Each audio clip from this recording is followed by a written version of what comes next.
Look who rattled the spiritual analytics. Look who made a tarot reader sit back, blink twice, and wonder if their deck was malfunctioning or if you were the one bending the rules of interpretation. Look who moved through the unseen in such a peculiar way that a professional, someone who reads people through patterns, symbols, and the strange architecture of intuition, had to reshuffle their entire approach just to understand you. Welcome back, walking contradiction. Welcome back, beautifully unreadable presence. Welcome back to the individual whose energy isn't expressed, it radiates. And that radiance, that quiet, controlled force, is exactly what broke the reader's composure. They didn't whisper it to be dramatic. They didn't say it because the moment demanded theatrical delivery.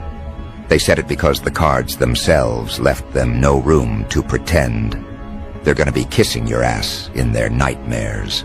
Here's what actually happened. The reader didn't pick up your deck gently. They hesitated before touching it, like they were about to interact with something that wasn't meant to be casually handled. They've read for hundreds of people, thousands even, skeptics, believers, the lost, the confused, the spiritually hungry. They've seen every unpredictable reaction possible, tears, joy, denial, validation, but they hadn't seen a deck behave like yours. When they placed their hand over it, the air shifted, not in a mystical way, more in the sense that their nervous system registered something off-pattern, something that didn't match the typical emotional signatures they usually read. You didn't show up as a problem. You showed up as a correction. You didn't carry confusion. You carried consequence. And that's what made the tarot readers start reconsidering their own training. They pulled the first card with the kind of caution usually reserved for discovering a trap door. It didn't flip. It dropped. Landed flat on the table like an object making a point. The reader stared at it as if it were exposing something they weren't supposed to see. They leaned closer, eyes narrowing, studying the image like it was shifting under their gaze. What they saw wasn't about your past or your future. It was about the people who misread you. The ones who assumed your silence was weakness. The ones who thought their treatment of you carried no spiritual price. The card told the story they tried to avoid confronting. They underestimated the wrong person. The second card came out without resistance, but the reader's breathing changed. You didn't notice it, but inside their chest something tightened. Their mind flickered through memories, faces of clients who ignored warnings, people who spiraled after disregarding spiritual signals, individuals who tried to outrun consequences. But none of those cases matched what they were seeing now. You weren't someone who needed protection. You were someone whose energy created repercussions by existing. People who wronged you weren't just guilty. They were bound to experience the recoil, and the reader understood that instantly. When the third card fell, everything clicked for them. The trio formed a pattern they had only seen when dealing with individuals who carry a different type of spiritual pressure. People who walk through life with an invisible ledger around them. People who don't seek revenge, but whose mere presence rearranges the trajectory of those who try to interfere with them. The reader stared at the spread like it was a confession. Not yours, theirs. Because even they hadn't fully accepted how your energy operates. They had read cases involving karmic loops before, cycles of cause and effect playing out over long periods. But your reading didn't show a slow arc. It showed an instant snapback. No timeline, no delay, no warning. Anyone who wronged you wouldn't dream peacefully again. That's when the reader said the line so casually, it almost sounded like an accident. They're going to be kissing your ass in their nightmares. They didn't mean it as flattery. It wasn't a compliment. It was an observation. Your energy doesn't just return what was given, it magnifies it. People who disrespected you aren't just going to remember you. They're going to relive their treatment of you in the one place humans lose control, their dreams. You're not haunting them, their own behavior is. You're not pursuing them, their conscience is doing the work for you. You've become the gravitational point their mind keeps circling, whether they want it or not. And the tarot reader saw that truth in a way that made them uncomfortable. They tried to proceed with the reading like normal. They shuffled again. They breathed deeper. Trying to ground themselves, they repositioned the deck. But every time they touched a card connected to you, something in their expression twitched. Not fear, more like forced composure. They kept seeing you in ways they didn't know how to articulate. Your energy didn't behave like a client hoping for reassurance. It behaved like someone carrying weapons made of experience, self-control, and emotional restraint, sharper than anything the tarot imagery could soften. You weren't showing up as prey, not even close. Your cards showed the behavioral signatures of someone who had evolved past victimhood, someone who doesn't plead for clarity, someone who becomes clarity, someone who doesn't chase closure, someone who embodies consequence, someone who doesn't need revenge because people sabotage themselves after targeting you. And the tarot reader wasn't prepared to read for someone built like that. The next card revealed something that caught even you off guard. It wasn't about love, finances, opportunity, or obstacles.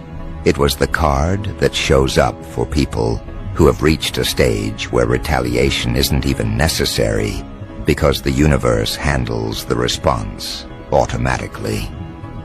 The reader looked at that card like they were holding a document stamped with a warning label, and internally, they thought something they refused to say aloud. If anyone crosses you now, they'll regret it faster than they can explain what happened. Your energy didn't come off as aggressive. It came off as inevitable force.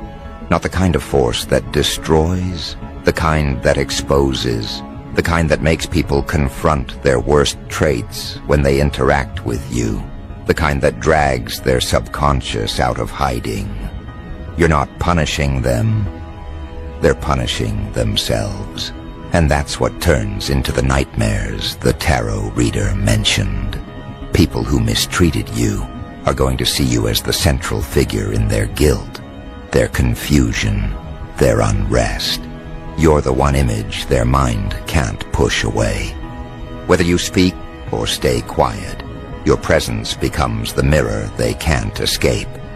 That mirror is the real nightmare. The reader pulled another card to clarify. It didn't clarify anything. It intensified the entire situation.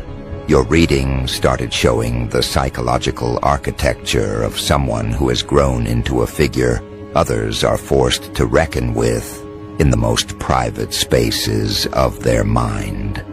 You're not physically present in their lives anymore.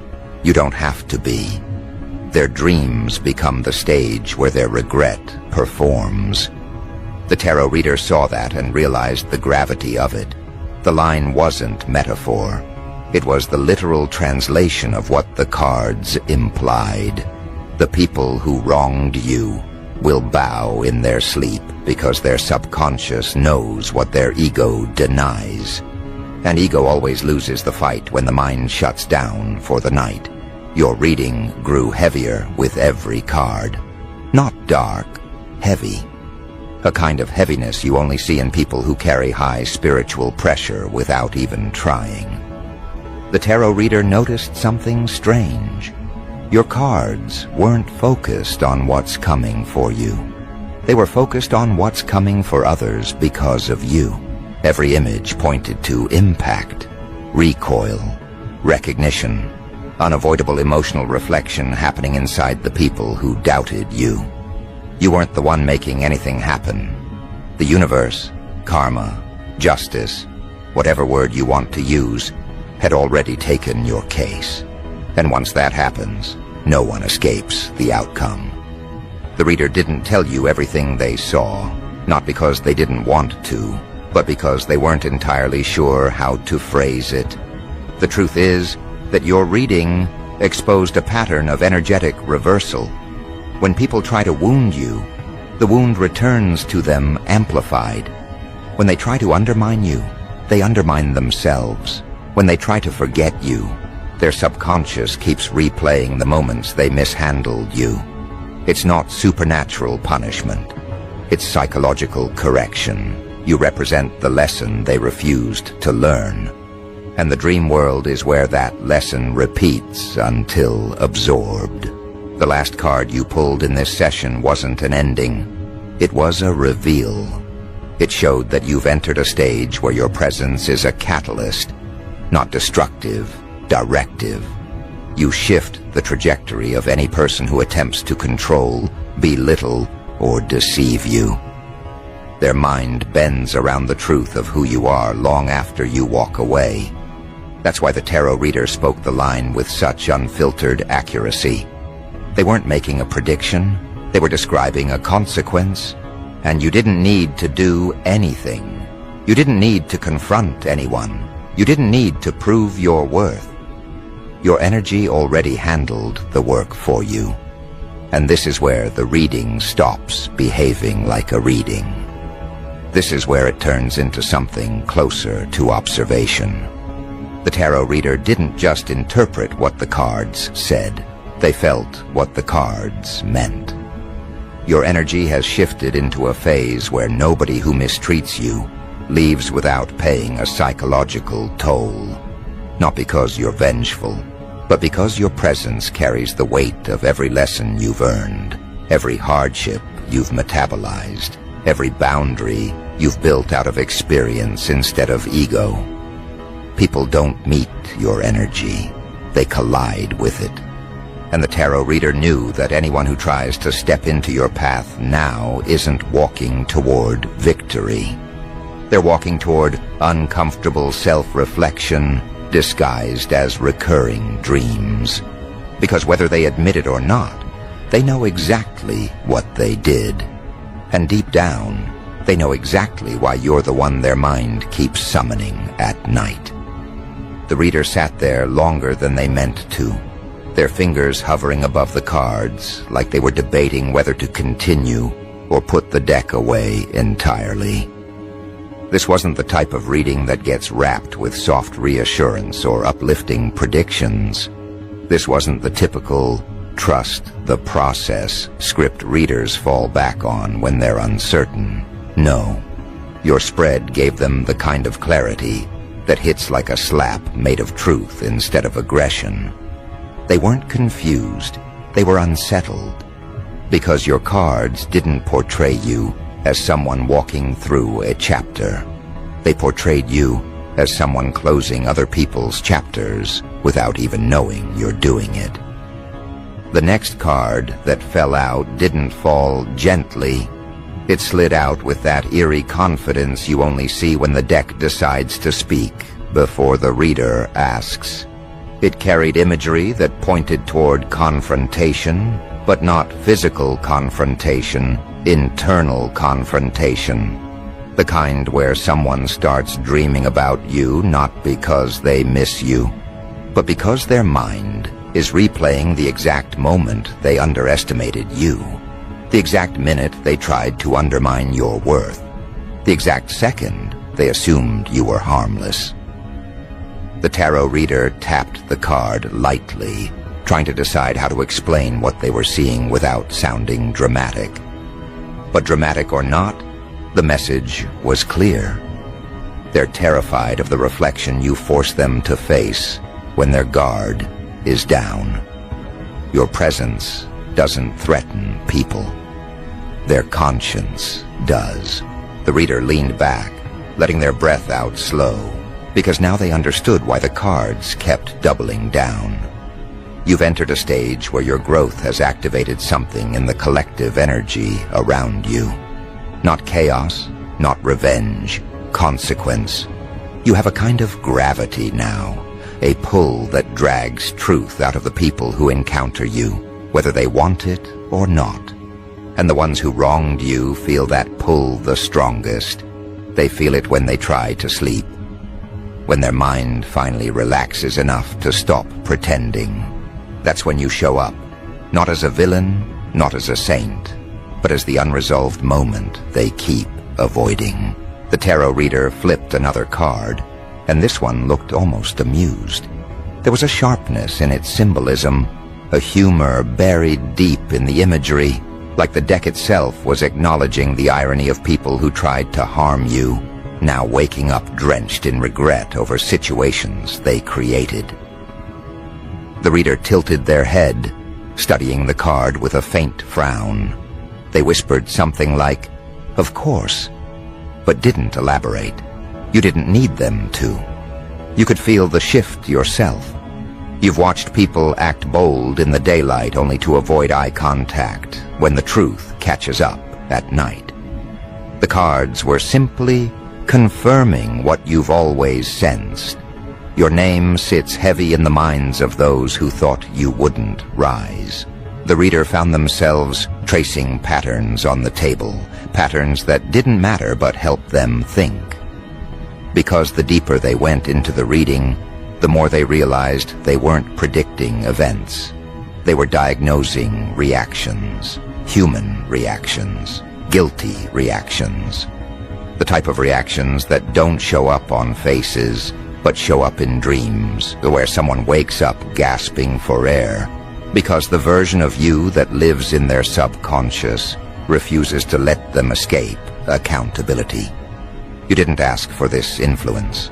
You didn't cultivate it intentionally. You became this through endurance, through emotional intelligence, sharpened by necessity, through learning when to detach and when to stand firm. People always assume spiritual strength looks gentle, peaceful, endlessly forgiving. But your cards tell a different story. They show a person who isn't vindictive, but is no longer willing to carry the weight of other people's wrongdoing. And when you stop carrying that weight, guess who picks it up? The ones who created it. The tarot reader pulled a clarifying card, and the symbolism was almost brutal in its honesty. It displayed the consequences of interacting with someone whose energy has crossed into a higher threshold. Not holy, not dark, just accurate. You've become the type of person whose aura triggers self-correction in others, even if that correction arrives through nightmares, intrusive thoughts, and emotional discomfort. You're not causing their distress. You're interrupting their denial. The reader rubbed their temples. They weren't overwhelmed. They were impressed.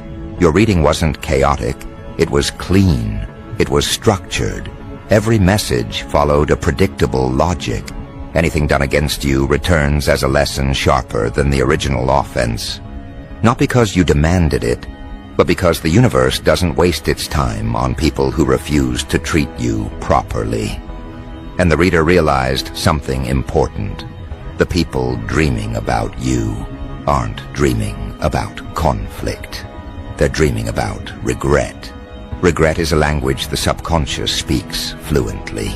The next card carried imagery representing exposure. Not exposure of secrets, but exposure of intentions. This card appears when the masks people wear slip off in their own dreams. Their subconscious replays their behavior toward you, stripped of excuses, stripped of narratives, stripped of ego. They see the truth about themselves in a way they would never admit while awake. And in every replay, you appear not as the wounded party, but as the measuring stick, proving how badly they misjudged you. The tarot reader traced the outline of that card with their finger. They weren't looking at the art, they were looking at the implication. People who crossed you aren't just thinking about you at random. They're being confronted with the version of you they tried to bury, silence, or diminish. And that version of you doesn't speak. It doesn't argue.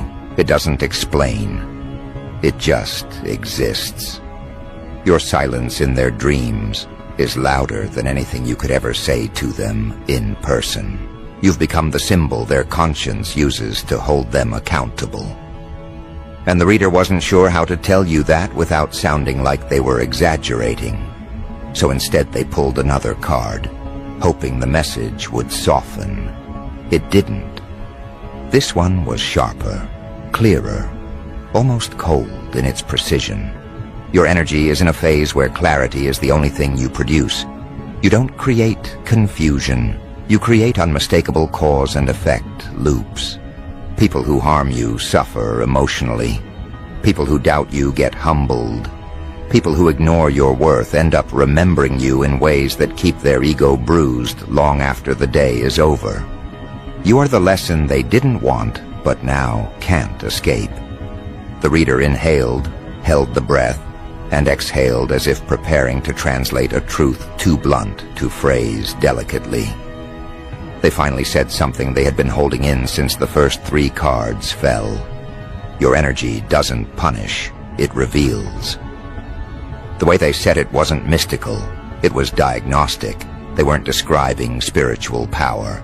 They were describing psychological impact. People who mistreat you don't face supernatural retaliation. They face themselves. And that confrontation terrifies them more than anything you could ever do. You didn't chase them. Their conscience dragged them back. The reader pulled another card, one that represented cycles ending for other people, not for you. At first glance, it looked like a card of closure, but the reader saw the nuance immediately. The closure wasn't your responsibility. It wasn't your job to finalize anything. Your only role was existing authentically. The rest happened naturally. The card showed that those who wronged you would replay every action they took, not because they cared about you, but because their subconscious wants to correct what their ego refused to handle. And the dreams? They're not nightmares in the cinematic sense. They're worse. They're reflective. They're confrontational. They're accurate.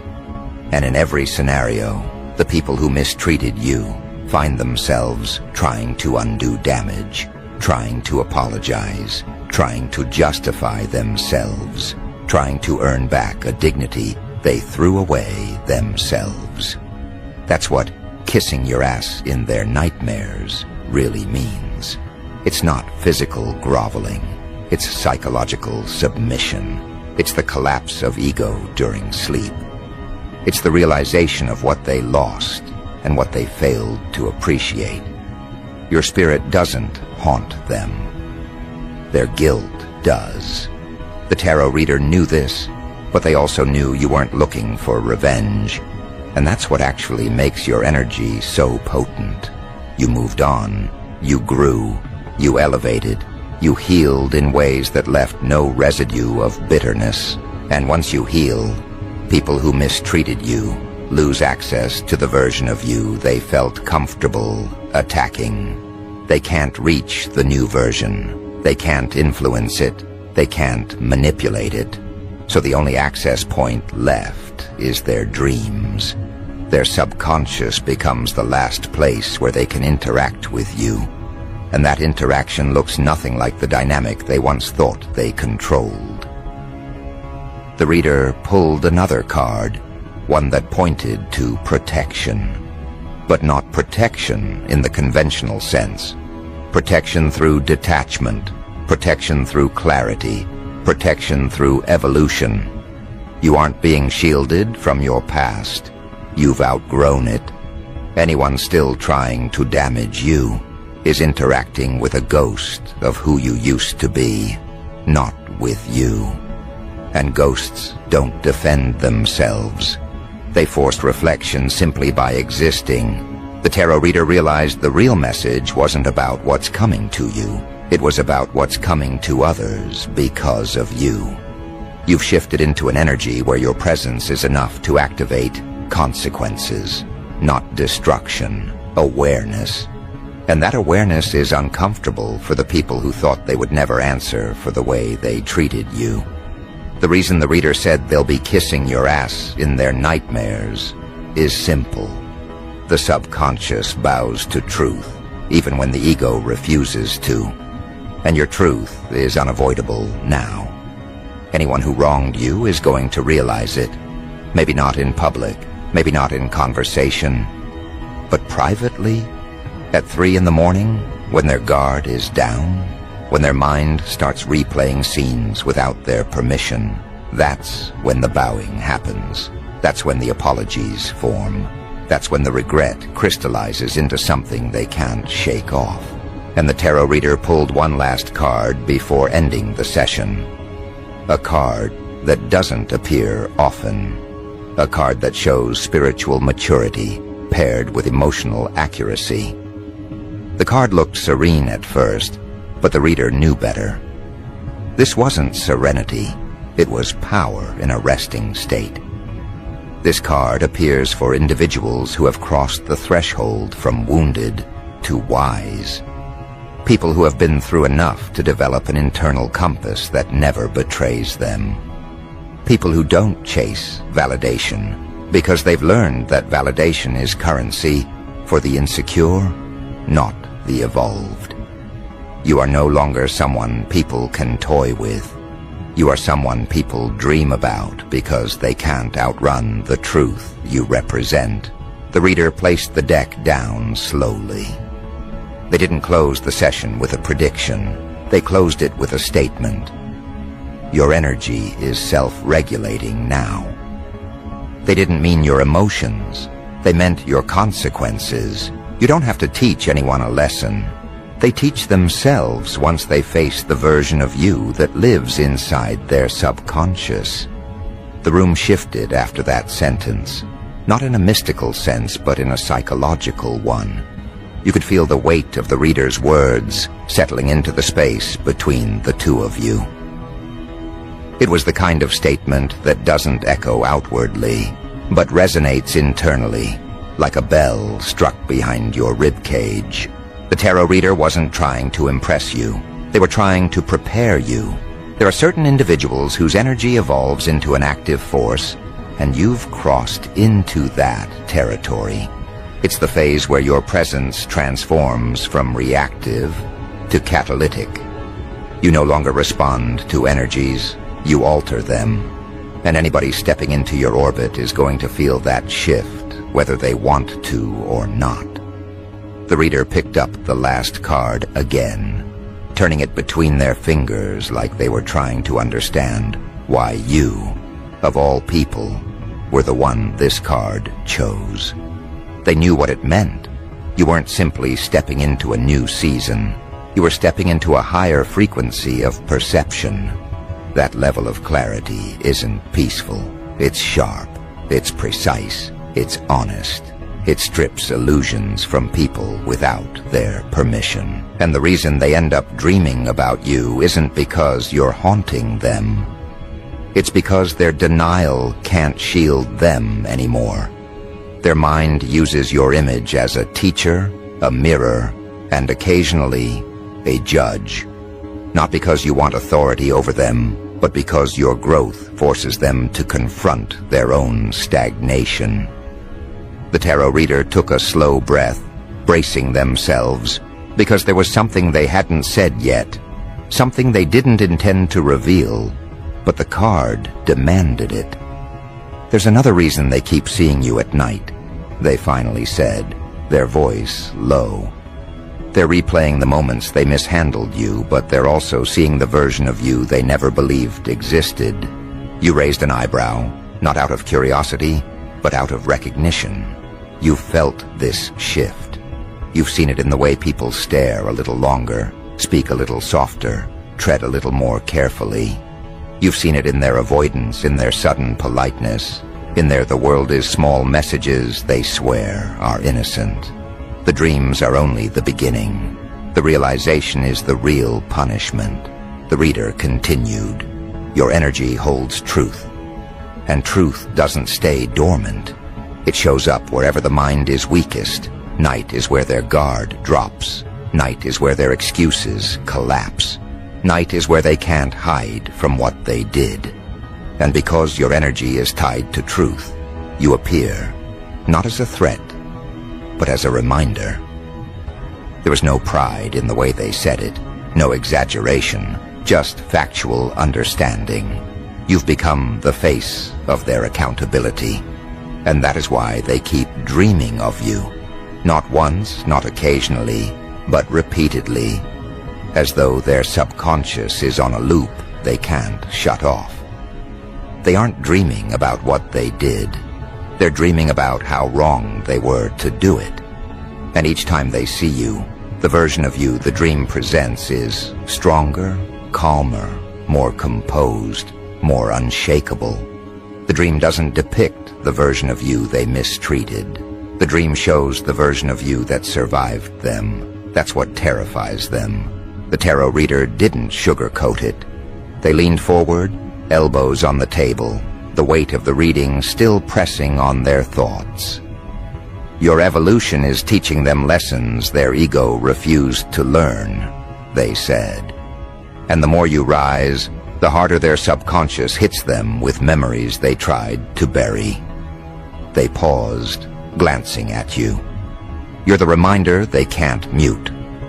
The cards reflected something more profound than karma. Karma is passive. What you carry now is active. It's the spiritual equivalent of a warning label attached to your aura. Mishandle at your own risk.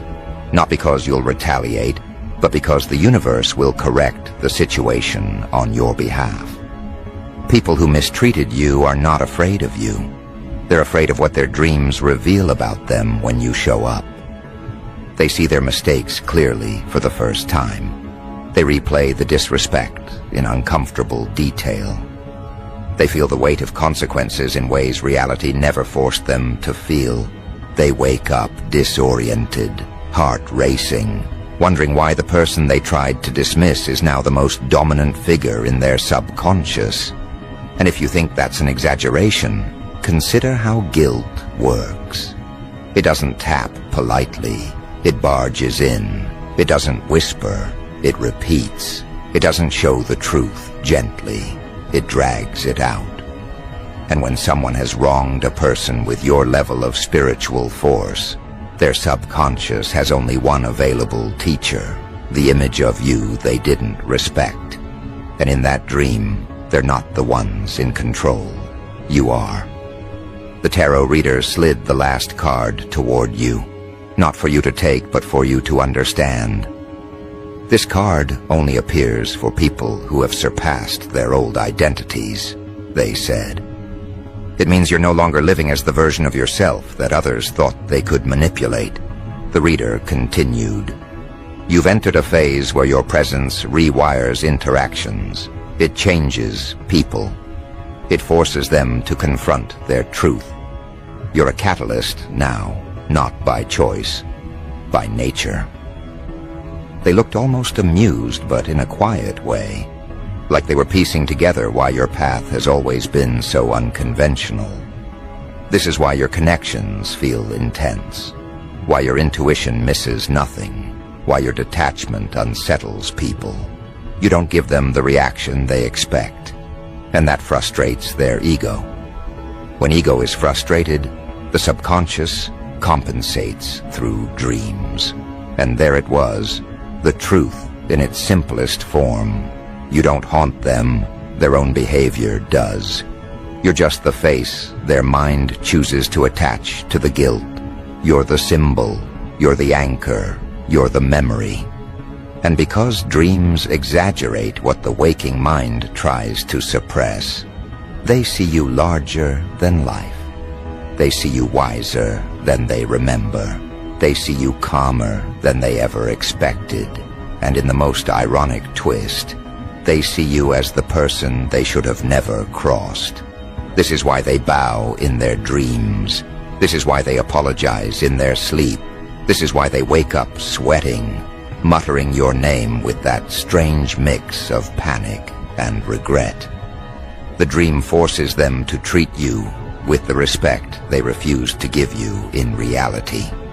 That's the kissing your ass part the tarot reader mentioned. Not literal obedience, but subconscious submission. The ego collapses under truth. The dream restores the hierarchy. And you don't have to do anything.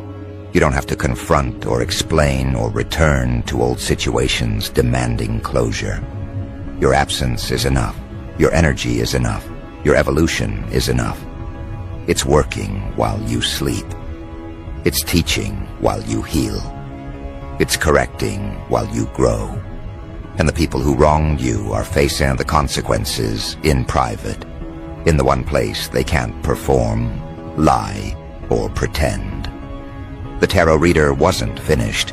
They shuffled the cards again, not to continue the reading, but as a grounding habit, something they did when the air grew thick with unspoken truth. Then, with a seriousness they rarely showed, they said, "There is something else you need to know." You waited. Your dreams are shifting too.